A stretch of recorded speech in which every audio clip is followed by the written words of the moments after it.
জিজ্ঞাসা করে, কি রে, তোর হাতে কিসের ব্যাগ? জানি না ভাইজান, আমি আইতেছিলাম, একটা বাইক আইসা আমার সামনে দাঁড়াইলো। মাথায় ইয়া বড় হেলমেট, গায়ে কালো জামা, হাতে কালো মোজা। আমার ডাইকা কয়, তোর নাম পড়ি তাই না? আমি কইলাম আপনি কে? আমার কিছু না কইয়া এই ব্যাগটা আমার হাতে দিয়ে কয় আবিরকে দিবি। আমি তাই নিয়ে আনছি।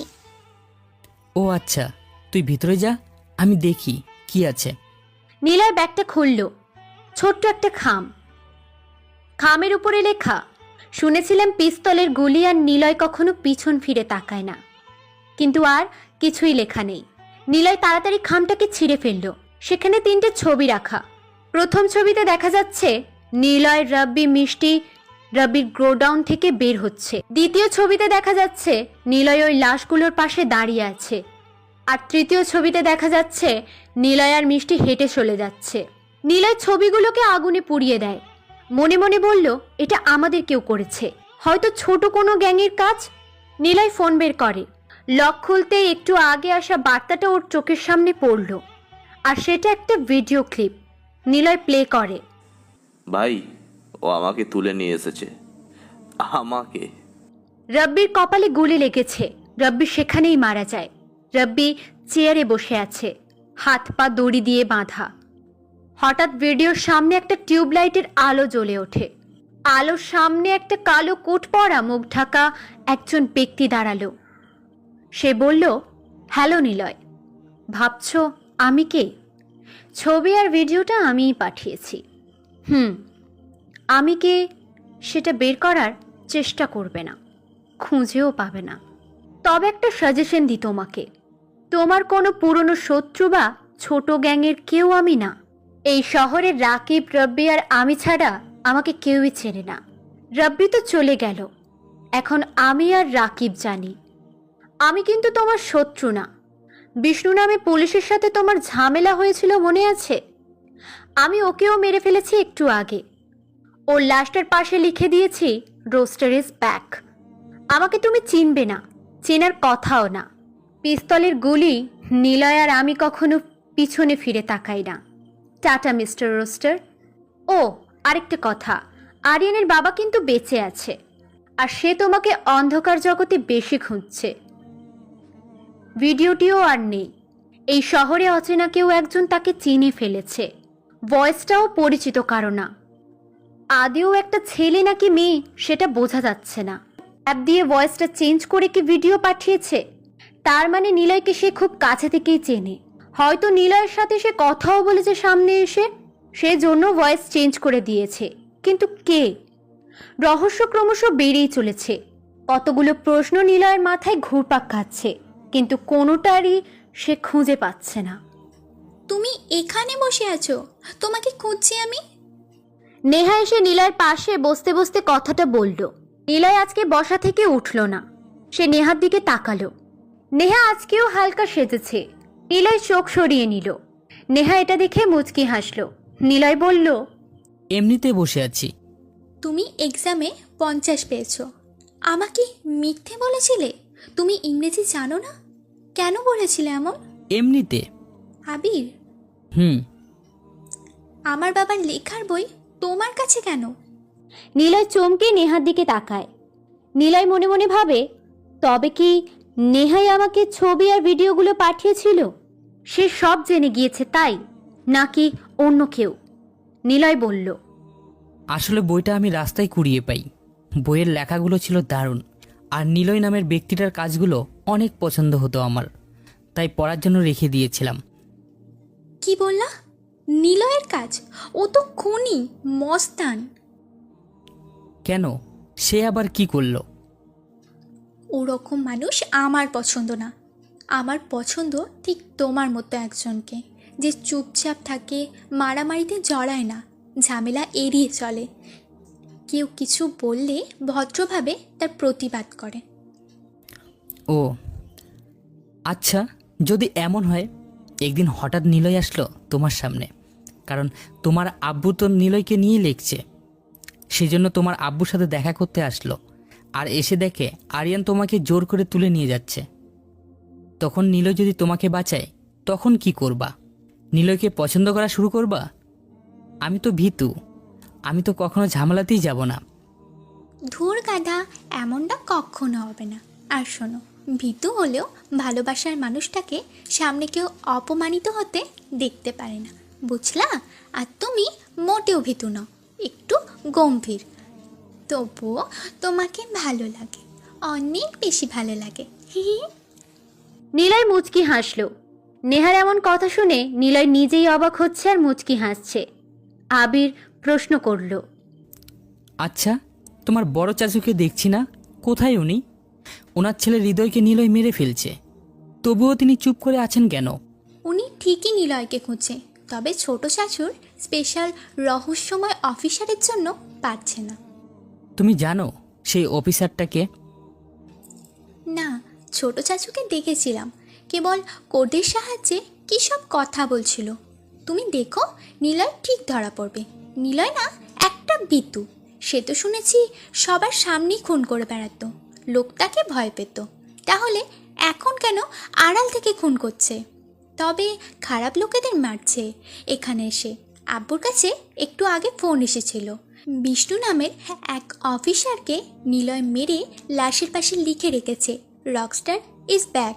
কিন্তু সবার সামনে আসছে না, ভীতু একটা। সবাই তাকে দেখে ভয় পাবে, এই জন্য আসছে না।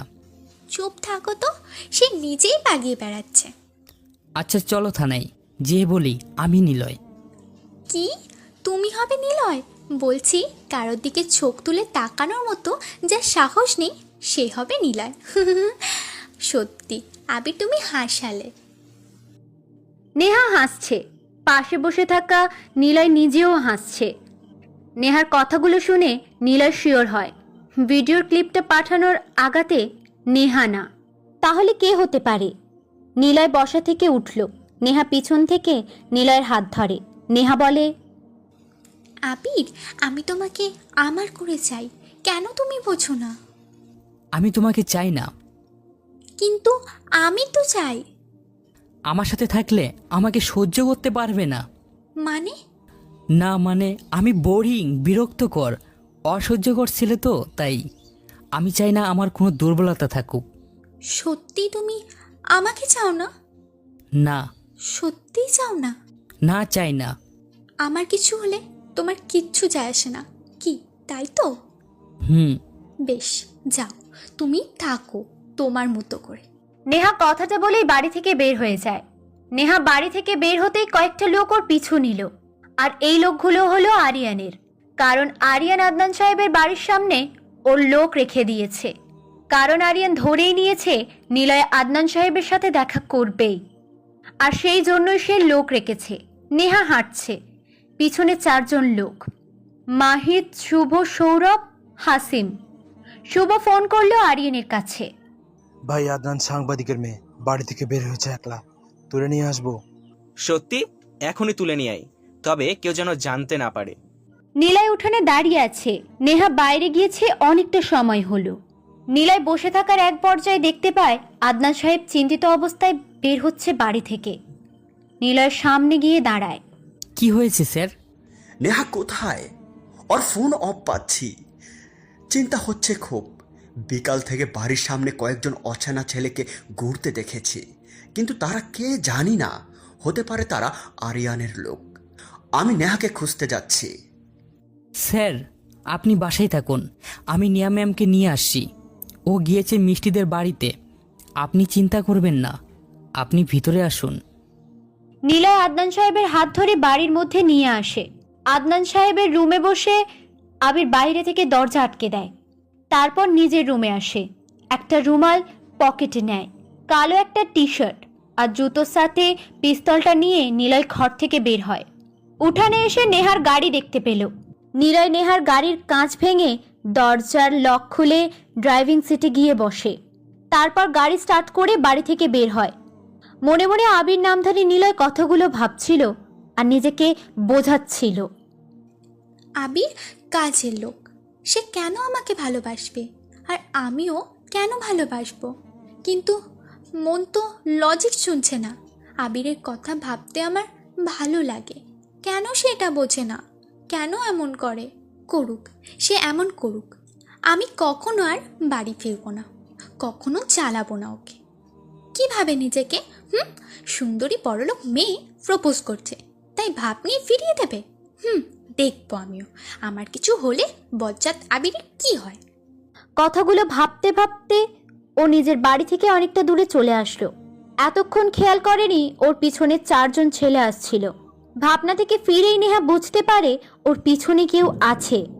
নেহা ভাবে আবির এতক্ষণ ওর পিছনে পিছনে আসছে, তাই নেহা সেদিকে না তাকিয়ে বলে, তুমি এসেছো? কেন এসেছো? একটু আগেই তো বললে আমার কিছু হলে তোমার কিছুই হবে না। এখন কি করতে এসেছো? চলে। নেহা ঘুরে তাকায়, দেখে 4 জন অপরিচিত ছেলে দাঁড়িয়ে আছে। নেহার কথাগুলো শুনে জোরে জোরে হাসতে থাকে। নেহা বলে, তোমরা কে? আমার পিছু কেন নিয়েছো? শুভ হাসতে হাসতে পকেট থেকে একটা রুমাল বের করে নেহার মুখের সামনে ধরে। নেহা নিঃশ্বাস নিতেই অজ্ঞান হয়ে পড়ে। সাথে সাথে একটা গাড়ি এসে থামে শুভর পাশে। শুভ আর সৌরভ নেহাকে গাড়িতে তুলল। গাড়ি চলছে। নেহা সৌরভের কাঁধে মাথা রেখে অজ্ঞান হয়ে পড়ে আছে। বেশ কিছুটা দূরে আসার পর সৌরভ নেহাকে এক হাত দিয়ে জড়িয়ে ধরল। কিছু সময় নেহার পিঠ আর বাহুডোরের উপরে ঘোরাতে থাকলো। এরপর আস্তে আস্তে হাতটা নেহার বুকের দিকে অগ্রসর করছে। সৌরভ এক অচেনা আনন্দে উল্লাদুদায় ভেসে যাচ্ছে। নেহার সতীত্বের খুব কাছে সৌরভের হাত আসতেই নেহার জ্ঞান ফিরল। নেহা চিৎকার দিয়ে ওঠে। সাথে সাথেই শুভ নেহার মুখ চেপে ধরে। তবে কোনো রকমে নেহা মুখের ওপর থেকে সৌরভের হাত ছাড়িয়ে বলে, আমাকে ছেড়ে দাও। তোমরা কে? আমাকে কোথায় নিয়ে যাচ্ছ? চুপ কর, চুপচাপ বসে থাক। চিৎকার করলে এখানেই মেরে ফেলে দিয়ে যাব। ভাই এভাবে হবে না, মুখে টেপ মেরে দেন, আমি 2 হাত বেঁধে দিচ্ছি। শুভ নেহার মুখের ওপরে টেপ লাগিয়ে দেয়। সৌরভ হাত দুটো বেঁধে দিয়ে শুভকে বলল, ভাই ওকে আমি ধরে রেখেছি, আপনি চিন্তা করবেন না। কথাটা বলে সৌরভ আরেকটা হাত দিয়ে নেহাকে জড়িয়ে ধরে। নেহার কিছুটা খোলা চুলগুলো গাড়ি চালানোর প্রতিরোধ বাতাসে সৌরভের মুখের ওপরে এসে পড়ছে। সৌরভ নেহার মুখের দিকে তাকায়। নেহার অনবদ্য সৌন্দর্য যেন সৌরভকে আকৃষ্ট করছে। সে নেহার দিকে আবেদনময় হিংস্র দৃষ্টিতে তাকায়। শক্ত করে জড়িয়ে টেনে নিল নিজের দিকে। এরপর আগের মতোই ডান হাত ঘোরাতে ঘোরাতে নেহার উচ্ছ্বাসিত অঙ্গের কাছে যেয়ে থেমে যায় সৌরভ। সৌরভ চালাকি করে নেহার ওড়নাটা কিছুটা খুলে দেয়। নেহা নিজেকে বাঁচানোর জন্য সব রকম চেষ্টা করছে, কিন্তু হাত আর মুখ বাঁধা থাকায় একটু নড়ে বসা আর গুংড়িয়ে শব্দ করা ছাড়া আর কিছুই করতে পারছে না। সৌরভ আর দেরি করে না। নিজেকে অনেকক্ষণ আটকে রেখেছে এমন এক অপার্থিব উন্মোচিত লোভার্ত খাবারের থেকে। সে আর দেরি করবে না। কোনো রকম চিন্তা ছাড়াই যখনই নেহা সেই কোমল জায়গায় হাত দিবে তখনই গাড়িটা খুব জোরে ব্রেক করে। সৌরভ কিছুটা হুমড়ি খেয়ে পড়ল সামনে। সৌরভ নিজেকে সংযত করে না। সে নেহার দিকে তার লোভাতুর কামনার বিষ যেন কামড় দিতে প্রস্তুত। নেহা ঝাঁকি দিয়ে নিজেকে ছাড়িয়ে নেয়। সৌরভের রাগ অনেকটাই বেড়ে গেল। সৌরভ গাড়ির মধ্যে নেহার গালে নিজের হাত দিয়ে কষে একটা চড় দেয়। নেহার ঠোঁট কেটে গেল।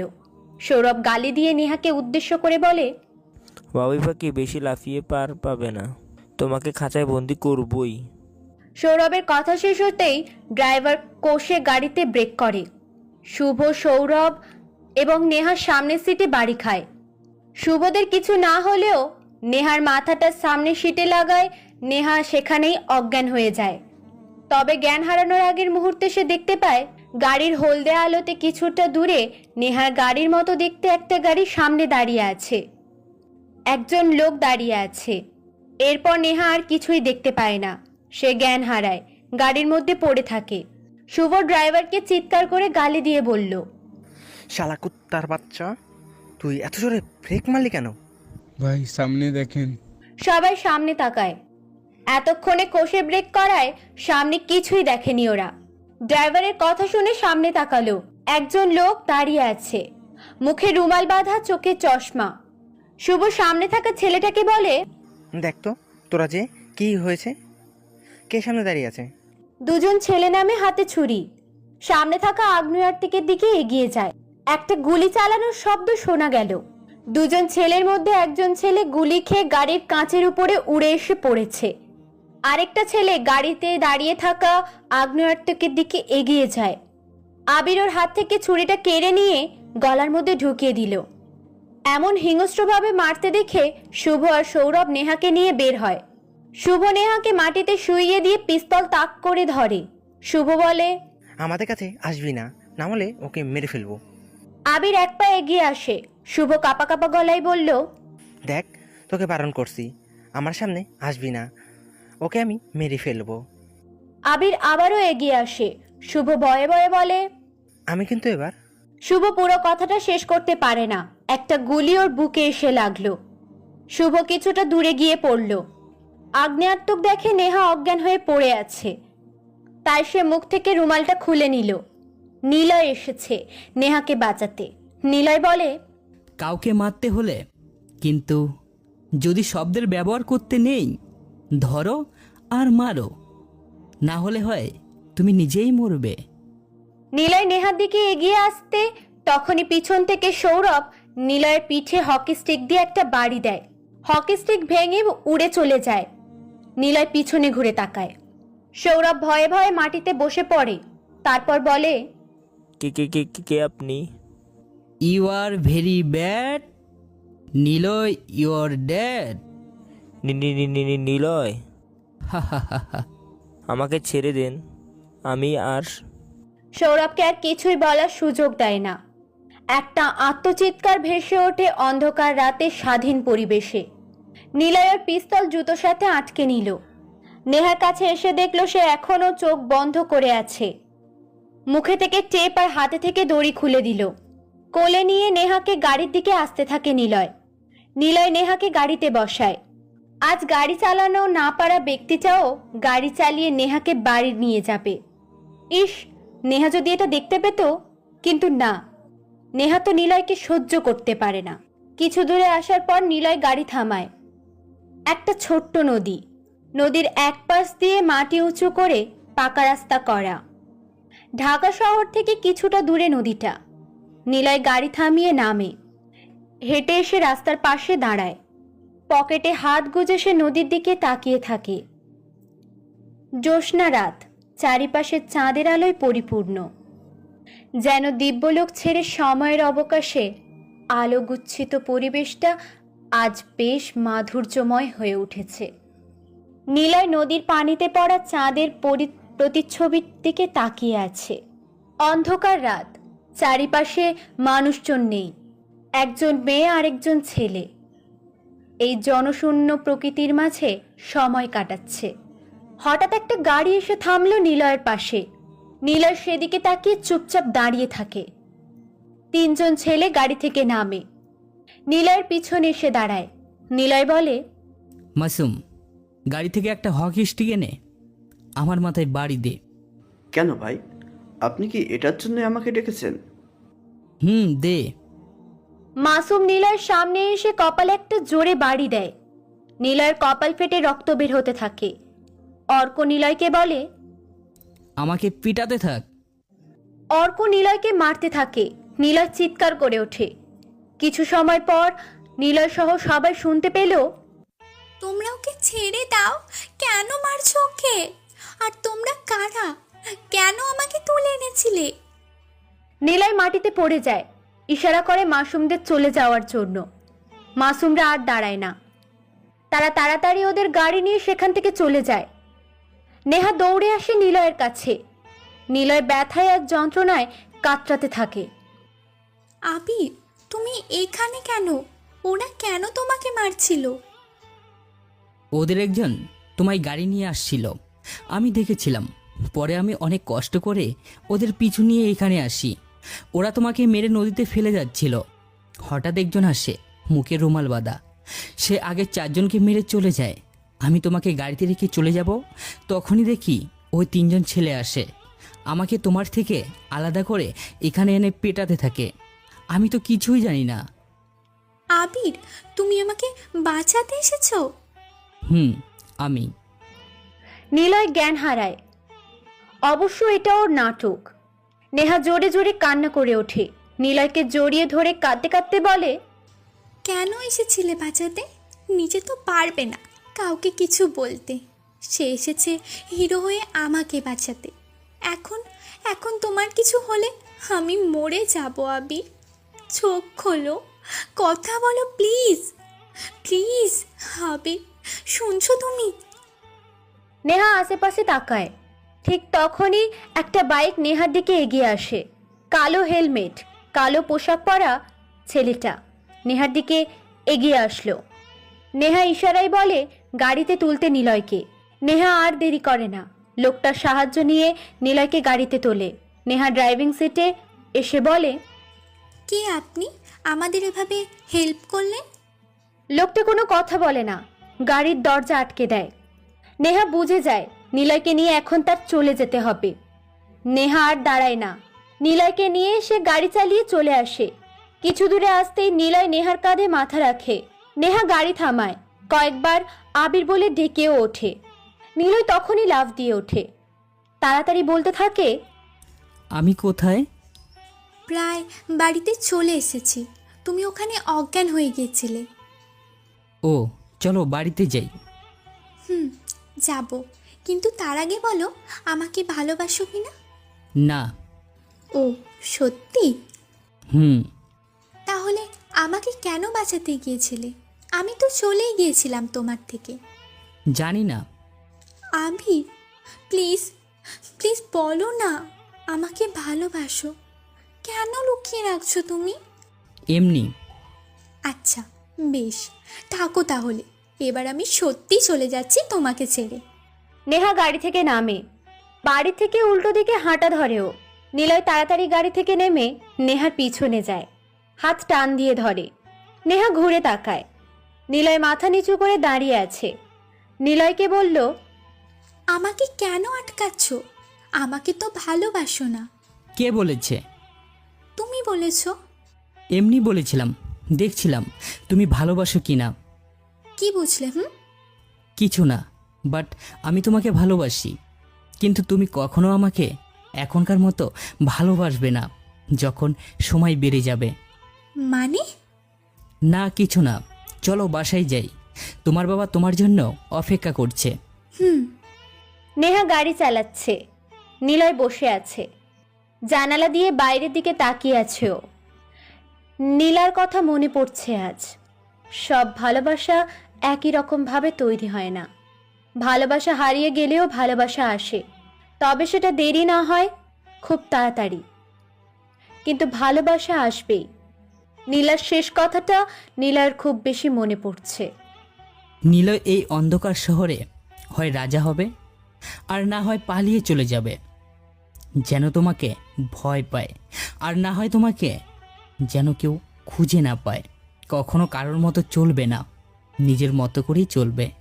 দুনিয়া তোমার হবে, আর এই দুনিয়াতে যদি তোমাকে কেউ খুব করে চায়, তাকে ফিরিয়ে দিও না। সে আমার থেকেও হয়তো তোমাকে খুব বেশি ভালোবাসে। ভালোবাসা কষ্ট দেয় না, ভালোবাসা হারাতে বসলেই তখনই ভালোবাসা কষ্ট দেয়। নেহা ব্রেক করে, গাড়ি থেকে নামেও। নিলয় দেখে বাড়িতে এসে গেছে। আদনান সাহেব সহ বাড়ির সবাই দৌড়ে আসে নেহার গাড়ির কাছে। নেহা গাড়ি থেকে নামতেই সবাই নেহাকে জড়িয়ে ধরে। নেহার কপালে রক্ত জমে আছে। এরপর নিলয় গাড়ি থেকে নামে। নীলার কপাল ফেটে রক্ত বের হয়ে জমে আছে। নেহা ওর আব্বুকে জড়িয়ে ধরে বলে, কারা যেন আমাকে তুলে নিয়ে যাচ্ছিল। আবির গিয়ে আমাকে বাঁচায়। তারাও আবিরকে মেরেছে। জানো বাবা, আবির না অনেক সাহসী। একা সবার কাছে মার খাচ্ছিল, তবুও বলছিল নেহাকে ছেড়ে দিতে। আদনান সাহেব নিলয়ের কাছে আসে। নিলয়ের দিকে কিছুক্ষণ তাকিয়ে থেকে ধন্যবাদ দিয়ে চলে যায়। এক এক করে সবাই ভিতরে চলে যায়। নিলয় গাড়ির উপরে বসে পকেট থেকে ফোন বের করে কাকে যেন একটা ফোন দেয়। ভাই বলো। আমাকে ধরে যে গাড়িতে তুলে দিয়েছিল সে কে? খোঁজ নিয়েছিস? ভাই সে হলো এনএসআই অফিসার। সে সোজা তার অফিসে প্রবেশ করেছে। ওর গাড়ির কোনো নাম্বার প্লেট নেই, মানে ওর ব্যাপারে যে খোঁজ নেব সেটার কোনো সূত্র সে রাখেনি। তাকে দেখেছিস? না ভাই, কোনো চেহারা দেখতে পাইনি। সে অফিসে ঢুকেছে, তারপর আর বের হয়নি। ও, তার মানে সে ন্যাশনাল সিকিউরিটি অফিসার, বাট তাকে চেনা যায়নি বা যাবেও না। ভাই। নিলয় ফোনটা কেটে দেয়, মনে মনে বলে, এটাই হলো সেই আগন্তুক যে কিনা ভিডিও পাঠিয়েছিল। আর সে হলো নেহার ছোট চাচা, অপরিচিত অফিসার, কিন্তু সে আমাকে হেল্প করেছে। এটা কি আমার কাছে আসার প্ল্যান নাকি আমাকে মারার প্ল্যান? নিলয় পরের দিন ভার্সিটিতে যাওয়ার জন্য বের হয়। একটা সাদা রঙের গাড়ি সামনে এসে দাঁড়ালো। গাড়ি থেকে সোহেল নামলো। সোহেল নিলয়ের সামনে এসে দাঁড়ায়। গাড়িতে ওঠো। নিলয় কোনো কথা বলল না, গাড়িতে উঠে বসলো। গাড়ি চলছে। কিছুক্ষণ দূরে আসার পর গাড়িটা থামলো। রেড সিগন্যালে গাড়িটা দাঁড়ায়। এই সময় আদনান সাহেব অফিসে যাচ্ছিলেন। সিগন্যালে আটকে পড়ে যায় তিনিও। গরমের জন্য জানলা খুলতেই ডান পাশের রাস্তায় চোখ যায় ওনার। জানালার কাঁচটা নামিয়ে নিলয় মানে আবিরকে দেখতে পান উনি। মনে মনে প্রশ্ন করে, আবির না ও? ও কোথায় যাচ্ছে? এটা তো ভার্সিটিতে যাওয়ার রাস্তা। তাহলে সে এখানে গাড়িতে কাদের সাথে আছে? আবির কি পড়াশোনার পাশাপাশি কোনো কাজ করে? নেহার সাথেই তো থাকে, কাজ করে বাসায়। তাহলে ও কোথায় যাচ্ছে? সিগন্যাল চালু হয়। নিলয়দের গাড়ি চলতে থাকে। আদনান সাহেব নিলয়ের পিছনে যান। বেশ কিছু সময় পর একটা বিশাল বাড়ির সামনে এসে গাড়িটা থামায় ওরা। সোহেল গাড়ি থেকে নামে। নিলয় দরজা খুলে নামে। বাড়ির সামনে দাঁড়ায় ওরা। রাষ্ট্রপতি রাফাত আহমেদের বাড়ি এটা। আদনান সাহেবও গাড়ি থেকে নামে। নিলয়কে কয়েকজন লোকের সাথে ভিতরে ঢুকতে দেখে। আদনান সাহেব কোথায় যেন ফোন দেয়। রাষ্ট্রপতির বাড়িতে ঢোকার জন্য পারমিশনের জন্য ফোন দেন আদনান সাহেব। আদনান সাহেব এগিয়ে যেতে থাকে। তখনই আরো একটা গাড়ি এসে থামে সেখানে। আদনান সাহেব সেদিকে তাকায়। গাড়ি থেকে নামে রাকিব। আদনান সাহেবের চিনতে অসুবিধা হয় না রাকিবকে। আদনান সাহেব হিসেব মেলাতে পারছেন না। মনে মনে বলে, রাষ্ট্রপতির বাড়িতে আবিরের মতো সাধারণ লোক গেল, তারপর রাকিব এলো। রাকিবকে কে না চেনে? দেশের সবচাইতে বড় আন্ডারওয়ার্ল্ডের কন্ট্রোলে। সে রাষ্ট্রপতি সাকিবের বাসায়। এখানে কিছু একটা আছে। আদনান সাহেব আর দেরি করে না। সে কার্ড দেখিয়ে ভিতরে যায়। তাড়াতাড়ি তার অবস্থা মতো গিয়ে দাঁড়ায়। ভিতরে তাকায় তিনি। সাকিব, রাফাত, রাকিব আর আবিরকে বসে থাকতে দেখে। আদনান সাহেব ওদের সবাইকেই চেনে। কোম্পানির মালিক ওরা। নামমাত্র মালিক এখন। ইনকামের সব টাকাই যায় আরিয়ানের বাবার নামে, আর সেটা আরিয়ান ভোগ করে। ওরা কথা বলছে। আদনান সাহেব কান পেতে শুনতে থাকে। আদনান সাহেব সবার থেকে বেশি ফোকাস করছে নিলয়ের দিকে, কারণ নিলয়ের নাম সবাই জানে আবির। আর আবির হলো খুব সাধারণ একটা ছেলে।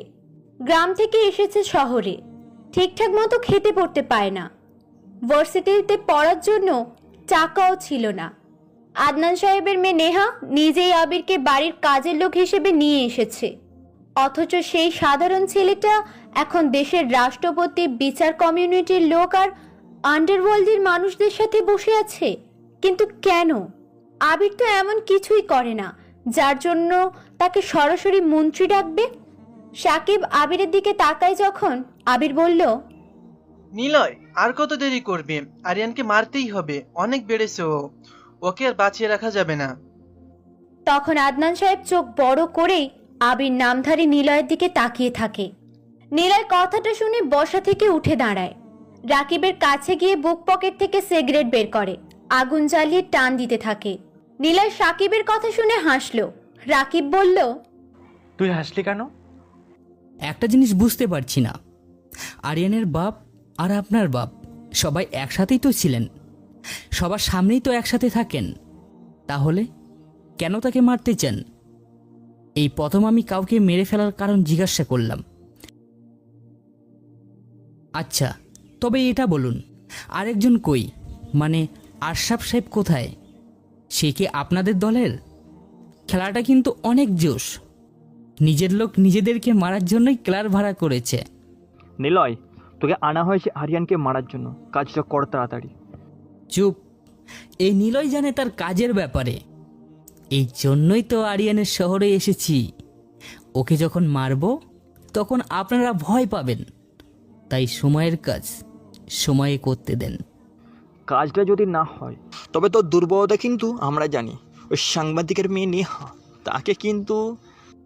নীলয় সাথে সাথেই কলেজ ব্যাগ থেকে পিস্তল বের করে রোহানের বাম হাতে সোজাই গুলি করে দেয়। সবাই ভয়ে বসা থেকে উঠে দাঁড়ায়। নীলয়ের দিকে সবাই এবার ভয়াত্মক দৃষ্টিতে তাকায়। কেউ কোনো কথা বলার সুযোগ খুঁজে পাচ্ছে না। নীলয় বলল, যা হয়েছে আর যা হবে সবটা আমাদের মধ্যেই থাকবে। এখানে না অন্য কেউ ইনভলভ হবে আর না টেনে আনা হবে। আমি কাজের সময় নেহাকে চিনি না, তবে তাকে কেউ যদি কষ্ট দেয় বা ভুলেও তাকে ব্যবহার করে আমার জন্য, আমি তাকে এখানেই থাক। সবাই শুনুন, এই নীলয় কোনো ছোট কাজ করে না। এখানে থাকা প্রতিটা মানুষের দুর্বলতা আমার কাছে। এই নিন ফোন। আপনাদের পরিবারের কোনো না কোনো কাছের মানুষদের পিছনে আমার লোক মেশিন নিয়ে ঘুরছে। তাই আমি যেখানেই যাই না কেন সেখান থেকে যদি না ফিরে আসি, তবে আপনাদের ওই আপনজনরাও আর ফিরবে না, সাথে আপনার কেউ আর থাকবে না। এটাকে কি বলে জানেন? জানেন না তো? It is my mind games. পিস্তলের সাথে মাইন্ডটাও চালাতে হয়, তবে দুটো জিনিসের কোনোটাই চালাতে যদি দেরি হয় তবে সমস্যা আছে বস। তাই আমি একা আসি, কারণ গ্যাং নিয়ে যে আসে সে গ্যাংস্টার, আর যে একা আসে সে আমি, মানে রক স্টার। তাই ভুলেও আমার পিছনে লাগবেন না কেউ। আপনারা কি করেন না করেন সবটা খবর আমার কাছে আছে। তাই আপনারা নিজেদের মতো থাকুন, আপনাদের কাজ হয়ে যাবে। নীলয়ের কথাগুলো শুনে রাকিব বেশ ইমপ্রেসিভ দৃষ্টিতে তাকায়। নীলয় কথাগুলো বলেই চলে আসতে যাবে, তখনই রাকিব বলল, নিলয়, তোর কাজ আর অ্যাটিটিউড আমার অনেক ভালো লেগেছে। আমার দলে এসে আমার সাথে কাজ করবি? না। না মানে কেন? আপনার সাথে থাকলে গোটা শহর আমার হবে, আর আরিয়ানকে মারলে পুরো দেশটা আমার হয়ে যাবে। দেশের মন্ত্রীদের সাথে থাকলে সে ডন হয় না। ডনকে মেরে সবার সামনে সেলিব্রেট যে করে সে আসল ডন। নীলয় আর কিছুই বলল না। পিস্তল ব্যাগে ঢুকিয়ে সে ঘর থেকে বের হয়। সেখানে থাকা সবাই ভয় আর অবাক দৃষ্টিতে নীলয়ের চলে যাওয়ার দিকে তাকিয়ে আছে।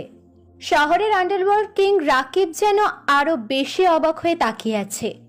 নীলয়কে এতদিন অবধি কে বলে এরা সবাই সবার মুখ থেকে শুনেছে সে খুব ডেঞ্জারাস, কিন্তু আজ প্রথমবার নীলয়কে সরাসরি ডেঞ্জারাস আর ভয়ঙ্কর রূপে দেখতে পায় সবাই যেন চুপ হয়ে গেল। সোহেল আর রোহান কিছু বলতে যাবে তার আগেই সাকিব আর রাকিব বলে ওঠে, ভাবনার কিছু নেই, ছেলেটা দিয়ে কাজ হবে, সেই পারবে আরিয়ানকে মারতে। ওর সাহস আছে আর আছে বুদ্ধি। ওর কাছে থাকা পিস্তলের চেয়ে ওর মাইন্ড আরও বেশি দ্রুত কাজ করে, আর সেটাই সে কাজে লাগায়। সে চুপচাপ ঠান্ডা মাথায় থাকে, কারণ সে তার হিংসতা দুর্বলদের ওপর দেখায় না। সে ঠিকই মাইন্ড গেম খেলে সবার সাথেই, আর আমরা ওকে কিসের নজরে রাখবো? সেই তো আমাদের ঘুরে উল্টে নজরে রাখছে। এতদিন যা শুনছি ওর ব্যাপারে সবটাই সত্য। আদনান যা লিখেছে সেটাই আজকে দেখলাম। ওর মাঝে আরিয়ানকে মারার তীব্র জেদ চেপে আছে। বাট মাইন্ড গেমাররা তো যা করে তা ঠিক বুঝে শুনেই করে, আর সেটা ঠান্ডা মাথায় ভেবে। রাজনীতিতে ওর মতন একজন দরকার।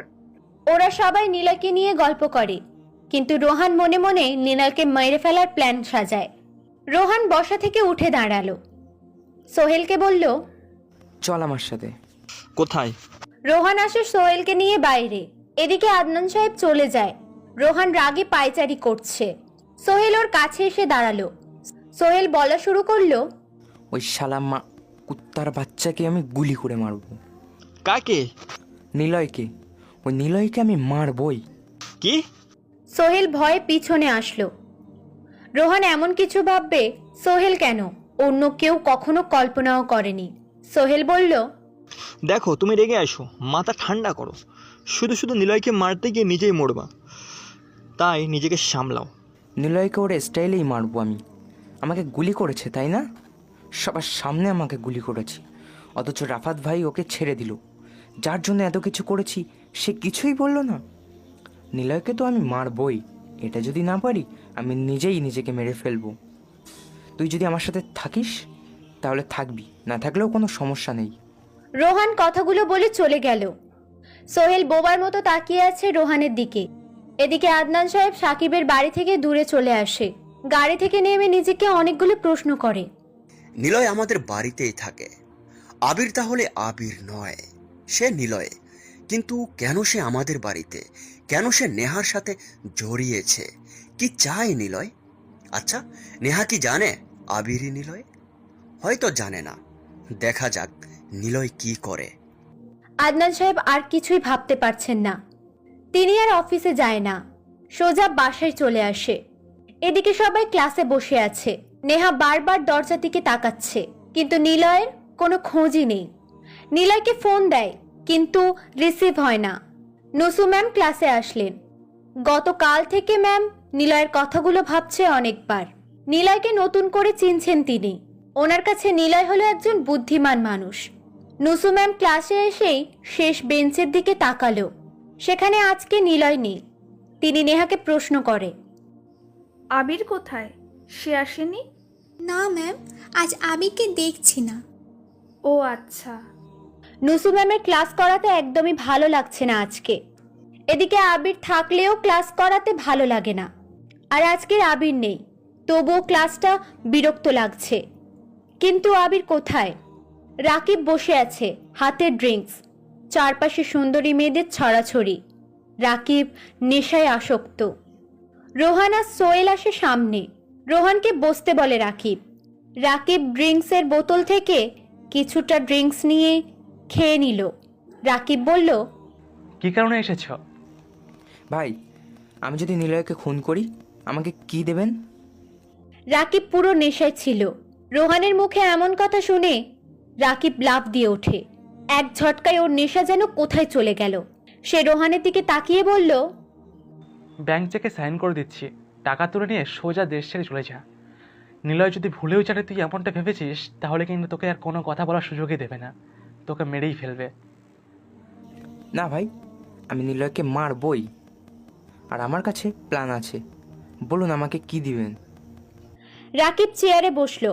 একটা সিগারেট জ্বালিয়ে টান দিতে দিতে রোহানের দিকে তাকিয়ে বলল, তোকে আমার জায়গা দিয়ে দেব।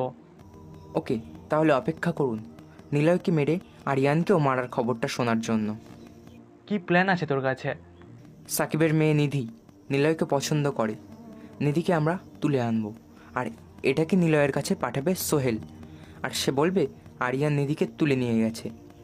নিলয় যখন আসবে একা, আমরা সবাই মিলে তাকে মেরে ফেলব। আচ্ছা কর, তবে আমাকে এসবের মধ্যে রাখবি না। আপনি খালি সাপোর্ট করলেই হলো। রোহান চলে আসে রাকিবের কাছ থেকে। রাকিব ভাবতে পারছে না রোহান এমন কিছু বলবে। তবে দেখা যাক কি হয়। নেহা আর আদনান সাহেব বাড়িতে বসে আছে। নেহা ভার্সিটি থেকে এসে সারা বাড়িতে নিলয়কে খুঁজেছে, কিন্তু নিলয়কে সকাল থেকে কেউ দেখেনি। নেহা আর ওর বাবা দুজনেই বসে আছে নিলয়ের অপেক্ষায়। সন্ধ্যা নেমে এসেছে প্রায়। নিলয় দরজা খুলে বাড়ির মধ্যে প্রবেশ করে। কারোর দিকে না তাকিয়ে নিজের রুমের দিকে চলে যাবে, তখনই নেহা ডাক দেয়, আবির, এদিকে আসো। জি ম্যাম। সারাদিন কোথায় ছিলে?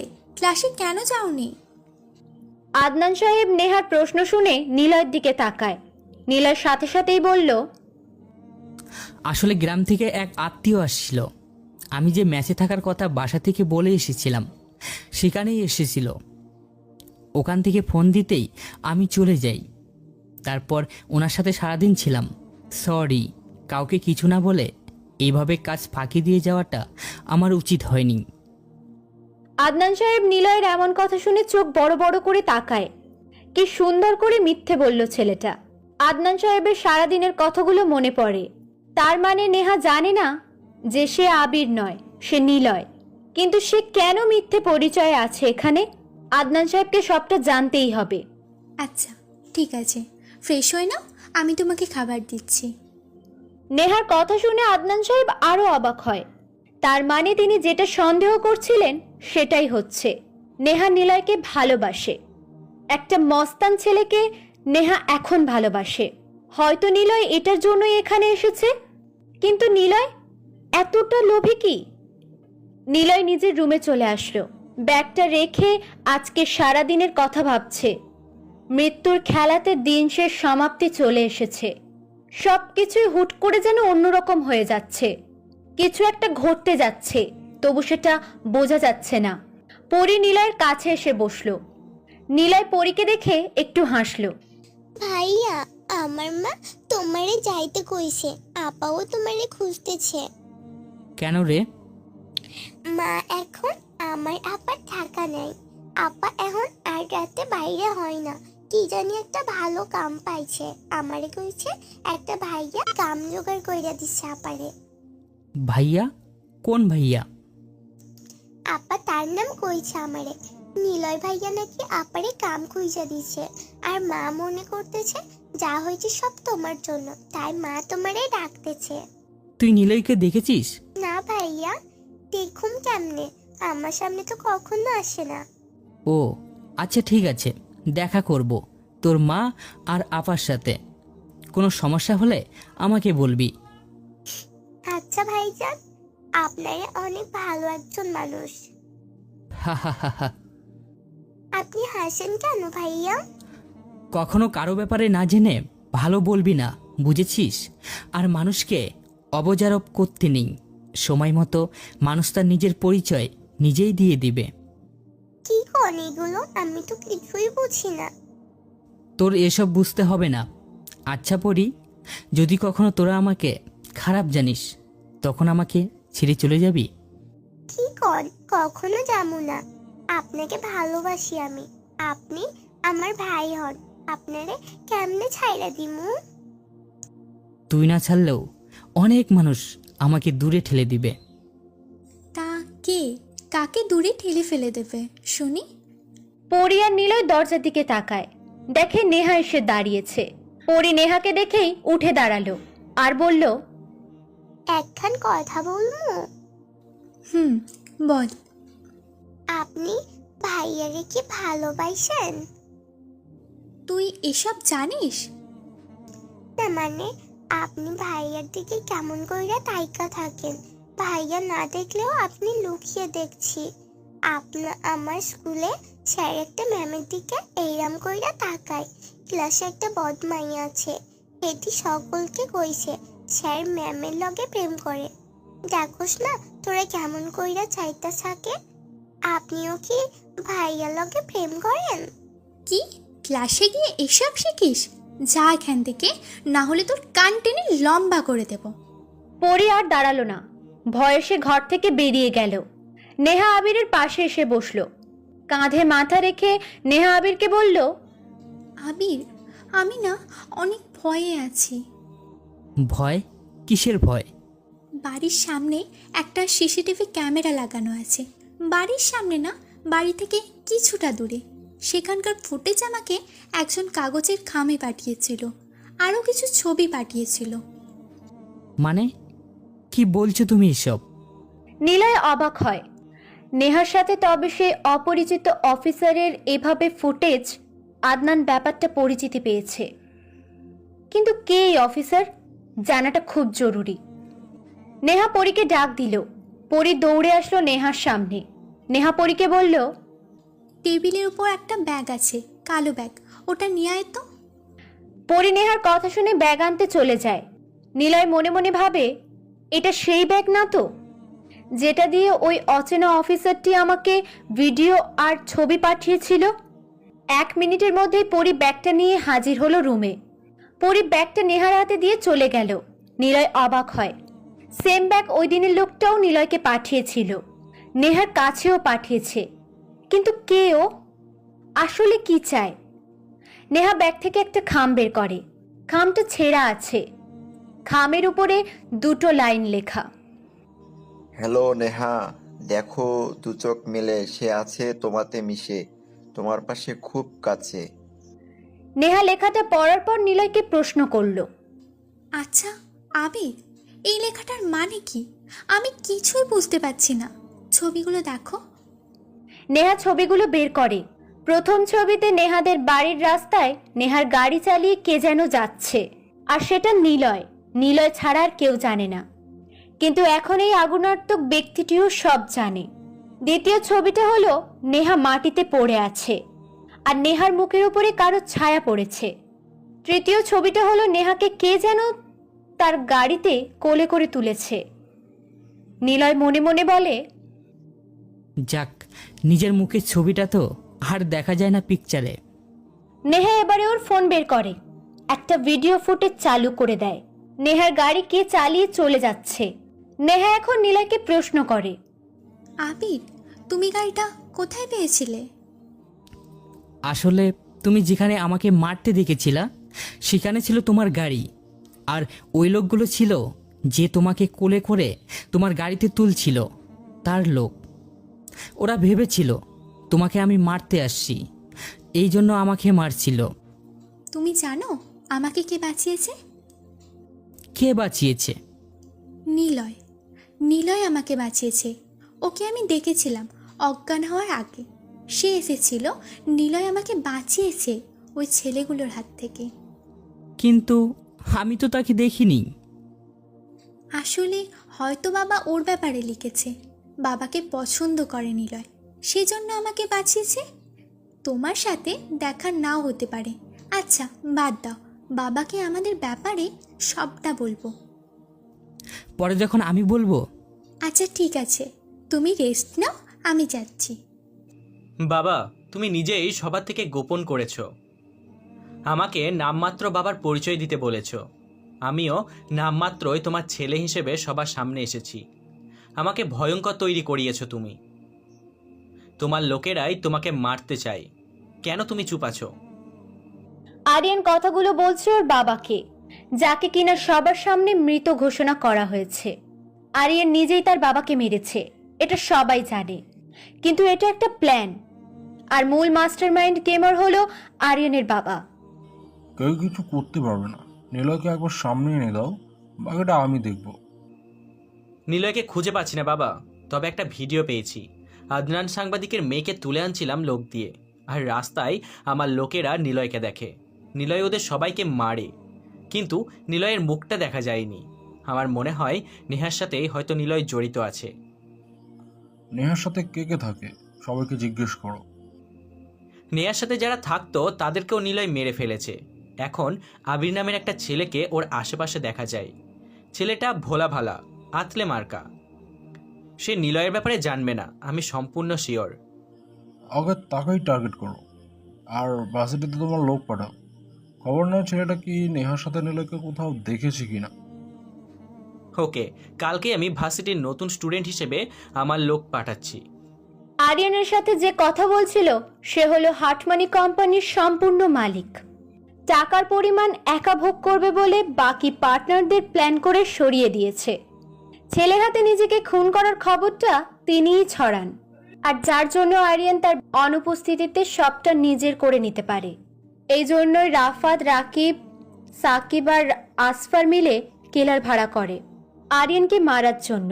আরিয়ান ছাড়া আর কেউই জানে না আরিয়ানের বাবা এখনো বেঁচে আছে। তিনি সামনে না আসার আরও একটা কারণও আছে, আর সেটা কেবল নিলয় জানে। তবে নিলয়কে আনার প্ল্যানটা ছিল আশরাফ সাহেবের, আর তিনিও এখন সবার থেকে হাইডে থাকে। নিলয়কে তিনি এনেছেন এখানে। নিলয় আদনান সাহেবের ঘরে বসে আছে। আদনান সাহেব মাঝে মাঝে নিলয়ের দিকে তাকাচ্ছে, আবার মুচকি হাসছে। কয়েকবার পায়চারি করে উনি থামলেন, নিলয়ের দিকে তাকিয়ে প্রশ্ন করলেন, মানুষ কেন মিথ্যাটাকে খুব সহজে বিশ্বাস করে জানো? কারণ মিথ্যেটা খুব মিষ্টি হয়। মিথ্যেটা থাকে রসালো গল্লার মতো। কিন্তু একটা বিষয় কি জানো আবির, রসগোল্লা বেশি দিন ভালো থাকে না, নষ্ট হয়ে যায়। তেমনি মিথ্যেটাও আস্তে আস্তে সামনে চলে আসে। তোমাকে একটা গল্প বলি, শোনো। আদনান সাহেব থামলেন, ফ্রিজ থেকে কয়েকটা মদের বোতল বের করে টেবিলে রাখলেন। এসি রুম, রুমের সব দরজা জানালা বন্ধ।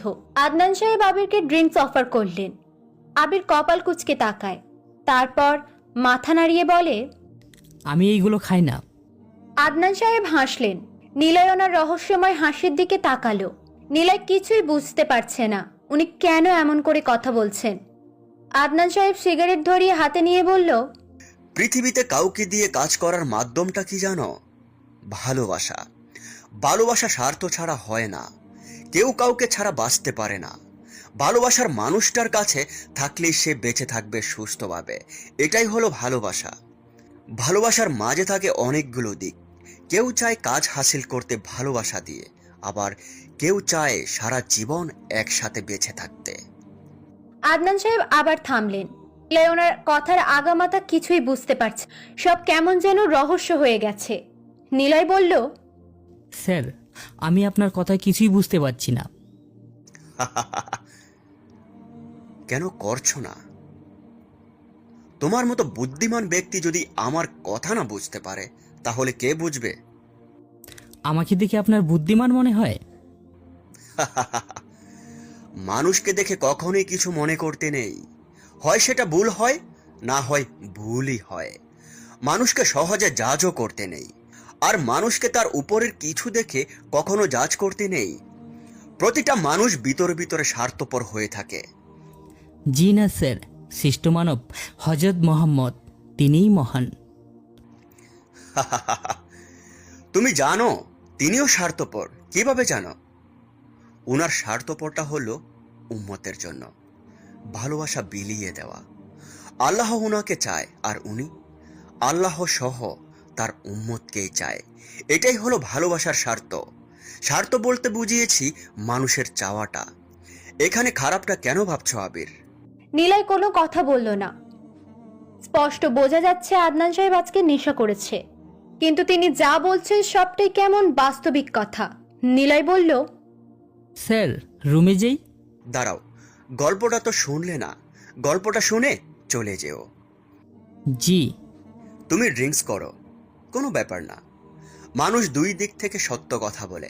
একটা রেগে গেলে সত্য কথা বলে, আরেকটা নেশা করলে সত্য কথা বলে। রেগে যে সত্যগুলো প্রকাশ করলে সবাই বলে মাথা খারাপ হয়ে গেছে, আর নেশা করে সত্য কথা প্রকাশ করলে পাবলিক বলে মাতলামো শুরু করেছে, বাদরামো শুরু করেছে। বড়ই অদ্ভুত, তাই না? নেহা আমার একমাত্র মেয়ে, আর সে হলো ক্রাইম ব্রাঞ্চের চিফ অফিসার। এটা একমাত্র আমিই জানি। আর ওর একটাই ইচ্ছে, আর্তমানি কোম্পানির রহস্য উদ্ঘাটন করা। কেউ জানে না নেহা আসলে কি করে। সবার কাছে সে সাধারণ একটা মেয়ে, তাই না? নিলয় বসা থেকে উঠে দাঁড়ায়। আদনান সাহেব নেহাকে নিয়ে এমন একটা কথা বলবে কখনো কল্পনাতেও ভাবেনি। নেহা একজন স্পেশাল অফিসার, কিন্তু সে কেন নিলয়ের কাছে সবটা গোপন রেখেছে? কেন এতদিন নিলয়কে কিছুই বলেনি নেহা? মাইন্ড গেমটা যেন অনেক প্যাঁচালো হয়ে যাচ্ছে। আসলে আদনান সাহেব এতক্ষণ ঠিক কথা বলছিল। মানুষকে জাজ করাটা ঠিক না অতি সহজে। মিথ্যেটা অনেক মিষ্টি রসগোল্লার মতো। ড্রিঙ্কস চলবে নাকি আবির? নিলয় টেবিলের কাছে যায়। নেহার কথা ভাবতে ভাবতে কখন যে সে ড্রিঙ্কসের বোতলে ছিপি খুলে মুখে পুরে নিল, নিলয় খেয়ালই করেনি। নিলয় একবার অর্ধেকটা শেষ করে আদনান সাহেবের দিকে তাকালো। নিলয় বলল, তারপর বলুন কি হয়েছে? বলবো বলবো, হ্যাঁ বলবো। এত তারা কিসের আবির? রিল্যাক্স করো, এখানে কেউ আসবে না। আমি আর তুমিই আছি কেবল। আপনি বলুন, আমি শুনছি। নেহাকে আমি একাই ক্রাইম ব্রাঞ্চে পাঠাই। সে এখানে আসে নিলয়ের ব্যাপারে জানতে। আমাকে সে বলে নিলয়ের ব্যাপারে খোঁজ নিতে। নেহার কথা মতো নিলয়কে নিয়ে একটা গল্প বানাই। আসলে বইটাতে নিলয়কে নিয়ে ছোটবেলায় যা যা হয়েছিল সব বানিয়ে লেখা। গল্পটা বানিয়েই লিখেছিলাম, কিন্তু সত্যি নিলয় একদিন হিংস্র মানব হিসেবে সামনে আসে। তাকে না দেখি তার ব্যাপারে সব লিখে ফেলি। কোম্পানির ব্যাপারে বইটাতে লেখার জন্য বইটা ব্যান করে দেয়, কিন্তু বইটা নিলয় পর্যন্ত পৌঁছে যায়।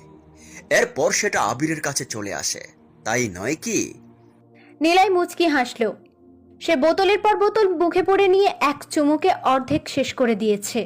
আদনান সাহেবও বিরামহীনভাবে সিগারেট টেনে যাচ্ছে। আদনান সাহেব বলল, ওই একটা বই এখন তোমার কাছে, তাই নয় কি নিলয়? নিলয়? কে নিলয়? আমি তো আবির। সেটা সবার সামনে আবির, কিন্তু আমি জানি তুমি নিলয়। আজকে তোমাকে দেখছিলাম সাকিব, রাফাত, রাকিব ওদের সাথে বসে আরিয়ানকে মারার প্ল্যান করছো। অফিসে যাচ্ছিলাম আমি, আর রাস্তায় তোমাকে গাড়ির মধ্যে দেখতে পাই। তোমার পিছু নিয়ে জানতে পারি তুমি আসলে আবির নও, তুমি নিলয়। তোমাকে দেখে আমি অনেক বেশি অবাক হয়েছিলাম, সাথে বয়ের পরিমাণও বেশি ছিল। কথা বলেই আদনান সাহেব নিলয়ের সামনে এসে হাত জোর করে মাথা নিচু করলো। নিলয় অবাক দৃষ্টিতে তাকায় আদনান সাহেবের দিকে। নেশাটা হঠাৎ করেই কোথায় যেন উবে গেল নিলয়ের। স্বাভাবিক মস্তিষ্কে তাকিয়ে আছে আদনান সাহেবের দিকে। আদনান সাহেব বলা শুরু করলেন, আমি জানি না তুমি কেন আমাদের বাড়িতে এসেছো, তবে আমার যতটুকু ধারণা তুমি হয়তো আমার মেয়েকে মারার জন্য এসেছো। প্লিজ ওকে মেরো না। তোমার কাছে কখনো কেউ তো জীবন পায়নি, সবাইকে তুমি একে একে মেরে ফেলেছ। আমার মেয়েকে মেরো না, ও তোমার ব্যাপারে কিছুই জানে না নিলয়। আর সে তোমার মধ্যে থাকা আবিরকে অনেক বেশি ভালোবাসে। নিলয় বিছানায় বসলো। আদনান সাহেব নিলয়ের দিকে তাকালো। নিলয় একবারে চুপ হয়ে অন্য কিছু ভাবছে। সে তো নেহার ব্যাপারে জানতোই না, আর নেহাও জানে না কিছুই নিলয়ের ব্যাপারে। আমি এখানে নেহাকে মারতে আসিনি স্যার। আমি এখানে কেন এসেছি সেটা খুব তাড়াতাড়ি জানতে পারবেন। তবে আমি চলে যাব অনেক দূরে। আমি ওদেরকে কথা দিয়েছি আরিয়ানকে ওর জায়গাতে এসেই মারব, কিন্তু তাকে সহজে মারলে মজা নেই। ওর সাথে মাইন্ড গেম খেলে মজা পাচ্ছি। এখানে এসে জানতে পারি ও ওর বাবাকে খুন করেছে, কিন্তু আমি জানি ওর বাবা বেঁচে আছে। আর সে কে সেটাও আমি জানি। আমি আমার মিশন শেষ করেই চলে যাব আপনাদের থেকে অনেক দূরে। ভয় নেই, আমি নেহাকে মারবো না, আর মারতেও পারবো না। আপনি চাইলে আমাকে পুলিশে দিতে পারেন, কিন্তু আমার লোকেরা আপনাকে মেরে ফেলবে। আমি চাই না এমনটা হোক। আমি ভেবেছিলাম এখানে থাকা মানুষগুলোর মধ্যে কেউ আমাকে কখনো চিনবে না, কিন্তু আপনি চিনে ফেললেন। তবে ভয় হচ্ছে নেহা যদি আমাকে চিনতে পারে তবে সে আমাকে ভুল বুঝবে আর আমার থেকে হারিয়ে যাবে। আর কত প্রিয় মানুষ হারাবো। নীলা হারিয়েছে বুলেটের গুলি যখন ওর বুকে এসে লাগে, তখন সে চিৎকার করে আমার নাম বলেছিল, আর তাকে মেরেছে আরিয়ানের বাবা। আমি কথা দিয়েছি আরিয়ানকে মারবো, আর তারপর আমি নিজের জন্য মরবো ওর বাবাকে। আমি যদি মরে যাই কেউ খাদবে না, কিন্তু আমি চাই না আপনাদের কোনো ক্ষতি হোক। আপনি চাইলে আমি এখনই বাড়ি থেকে চলে যেতে পারি। আদনান সাহেব উঠে দাঁড়ালো। নিলয়ের পাশে বসলেন তিনি। মনে মনে বললেন, এই নিলয়কে এখন বিশ্বাস করা যায়। নিলয় আর কিছুই বলল না, রুম থেকে বের হয়ে গেল। ড্রয়িং রুমে এসে দেখে নেহার বড় চাচু সাফিক সাহেব বসে বসে সিগারেট খাচ্ছেন। নিলয় ওনার সামনে দিয়ে যাচ্ছে। উনি ডাকলেন, আবির এদিকে শোনো তো একটু। নিলয় সাফিক সাহেবের সামনে এসে দাঁড়ালো। উনি সিগারেট টানছেন। ওনার সামনের টেবিলে কয়েকটা ছবি পড়ে আছে। নিলয় সেই ছবির দিকে তাকায়। ছবিগুলো নিলয়কে দিয়েছিল সেই আগুনার্তুক, কিন্তু এইগুলো এখন সাফিক সাহেবের কাছে। নিলয় কিছুক্ষণ অবাক হয়ে ভাবতে থাকে, ছবিগুলো ওনার কাছে কেন? ওনার ছেলেকে তো খুন করেছি আমি, তাহলে এইগুলো কেন ওনার কাছে? ভাবছো ছবিগুলো কেন আমার কাছে আসলো? আসলে ছবিগুলো আমি পেয়েছি তোমার ঘরের সামনে। পড়ি নিয়ে দেখছিল, ওকে ডাকতেই ও সেগুলো আমার কাছে এনে দেয়। আর ছবিগুলোতে ওই নিলয় আমার ছেলের হৃদয়কে মারে। সে এসেছে তার অস্তিত্ব জানানোর জন্য। ছবিগুলো কেন তোমার কাছে ছিল? নিলয় পরীর কথা মনে করে কিছুটা রাগ প্রকাশ করলো মনে মনেই। সাফিক সাহেবের ইশারাতে নিলয়কে তার সামনের সোফাতে বসতে বলল। নিলয় সেখানে বসলো। সাফিক সাহেব আবারও প্রশ্ন করল, এই ছবিগুলো কেন তোমার কাছে আসলো বলো। আসলে স্যার আমি নিজেও জানি না। সেদিন রাতে আমি বাইরে বসেছিলাম, পড়ি এসে বলল ছবিগুলো নিতে, আপনি বা আদনান সাহেবের কাছে দিয়ে দিতে, কিন্তু আমি দিইনি। ভয় পেয়েছিলাম, তাই ছবিগুলো আমার বোর্ডের নিচে ফেলে দিয়েছিলাম। এমন ছবির মানে আমি জানি না স্যার। আর এখানে হৃদয় ভাইয়ের লাশ ছিল, এটা দেখে আরও ভয় পেয়েছিলাম। কি যেন নাম, ওই যে সবাই ওকে ভয় পায়, ও এসেছে। নিলয়? নিলয় যদি আমাকে মেরে ফেলে সেই ভয়ে আমি দিইনি ছবিটা কারো কাছে। স্যার, নিলয় দেখতে কেমন? যদি এসে আমাকে বা আপনাদের মেরে দেয় তখন কি হবে? নিলয় আমাকে মারতে পারবে না, আর আমি থাকতে কাউকে সে আর মারতেও পারবে না। ভয় নেই। কেন স্যার? তোমার এত কিছু জানতে হবে না, যাও এখন। আর শোনো, এবার যদি কেউ কোনো কিছু পাঠায় আমাকে দেবা। দেখি নিলয় কতদিন এভাবে পালিয়ে থাকতে পারে। স্যার, লুকিয়ে থাকা মানে এই নয় যে সে ভীতু। লুকিয়ে থাকে, হতে পারে এটা তার প্ল্যানের অংশ। মানে? না মানে নিলয়ের ব্যাপারে বললাম, এই আর কি। ঠিক বলেছো তুমি। ওর এই লুকিয়ে থাকাটাই ওর প্ল্যানের অংশ, এই জন্য ও ডেঞ্জারাস। তবে ভয় নেই, তোমাদের কিছু হবে না। কিন্তু আমার কাছে ওই থানার ওসি বিষ্ণুদেবের লাশের ছবি এসেছিল, সেখানে রক্ত দিয়ে লেখা ছিল রকস্টার ইজ ব্যাক। সে কেন এমন সাধারণ মানুষদের মারছে এটাই তো বুঝতে পারছি না। আমার ছেলেকে কেন মারলো, সাথে ওর বন্ধুদেরও কেন? ভার্সিটিতে যেত ছেলেগুলো, সেখানে কি তবে নিলয়ের সাথে ঝামেলা হয়? কিন্তু নিলয় ভার্সিটির কোথায়? কেন ঝামেলা করলো নিলয়ের সাথে? তুমি যাও, হয়নি। নিলয় নিজের রুমে চলে আসে। সাফিক সাহেব অনেক কিছু ভাবতে থাকে।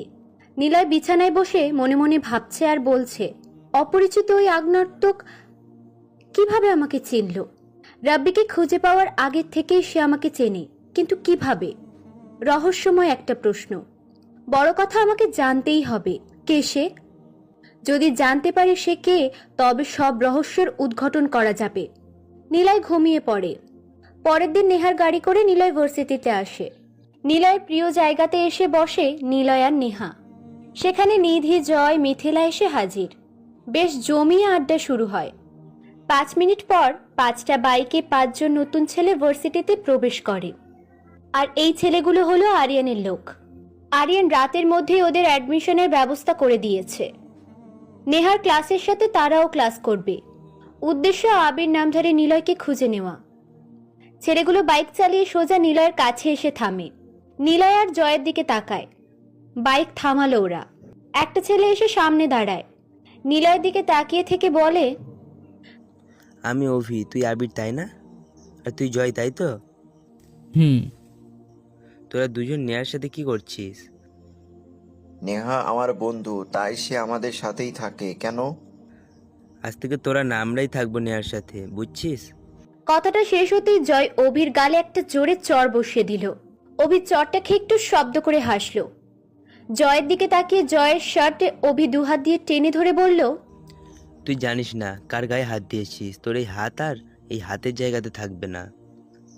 তোকে তো বুঝিয়ে দিব এই অভি কি করতে পারে। রেডি থাকিস।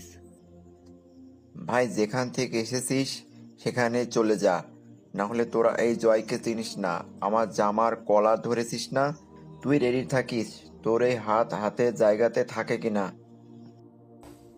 ভাই, তোমরা নতুন, কেন শুধু শুধু ঝামেলা করছো? নিয়ার সাথে তোমরাও থাকবে, তবে আগে বন্ধুত্ব করে নাও। সে আমাদের বন্ধু, তাই আমরা সবাই একসাথে থাকি। তোমরা নতুন আসছো, নতুনদের মতো কেন থাকছো না? সারা তুই চুপ থাক। নেহাকে আমি পছন্দ করি অনেক আগে থেকেই। ওর পাশে তোদেরকে দেখেছি আর সহ্য হয়নি, তাই ভাসিরে চলে এসেছি। এবার বুঝছিস? অভি কথাটা বলেই নিলয়ের জামা টেনে ধরে। নিলয় মুচকি হেসে হাত ছাড়িয়ে নিল। এরপর নেহাদেরকে নিয়ে চলে যায় ক্লাসের দিকে। সুজন নামে একটা ছেলে এসে অভিকে বলল, ভাই, আবিরকে তুলে নিয়ে যাই, চলো। যাবো, কিন্তু তার আগে এই জয়কে আমি দেখে নিব। আবিরের আগে জয়কে আমার চাই। জয়কে তুলে নেব সময় বুঝে। শালা আমার গালে চড় মারছে। ওকে মারার সময় কুকুরে কোনো শব্দ করবে না। আরিয়ান ভাইকে জানাবো? না, ভাইকে কিছু জানানোর দরকার নেই, সবটা আমরাই করব। চল ক্লাসের দিকে। অভিরাও ক্লাসে আসলো। আজকে নিলয় শেষ বেঞ্চিতে বসেনি, সে নেহার পাশে বসেছে। নিলয়ের পাশে জয় আর তার পাশে নিধি। ভার্সিটিতে এইভাবে বসলেও কোনো ব্যাপার না। জয় রেগে আছে। ওই ছেলেগুলো শেষ বেঞ্চে গিয়ে বসলো। বসে জোরে জোরে শীষ দিতে থাকে, মেয়েদেরকে উত্তপ্ত করতে থাকে। জয় অভির দিকে তাকায় আর বিড়বিড় করে বলে,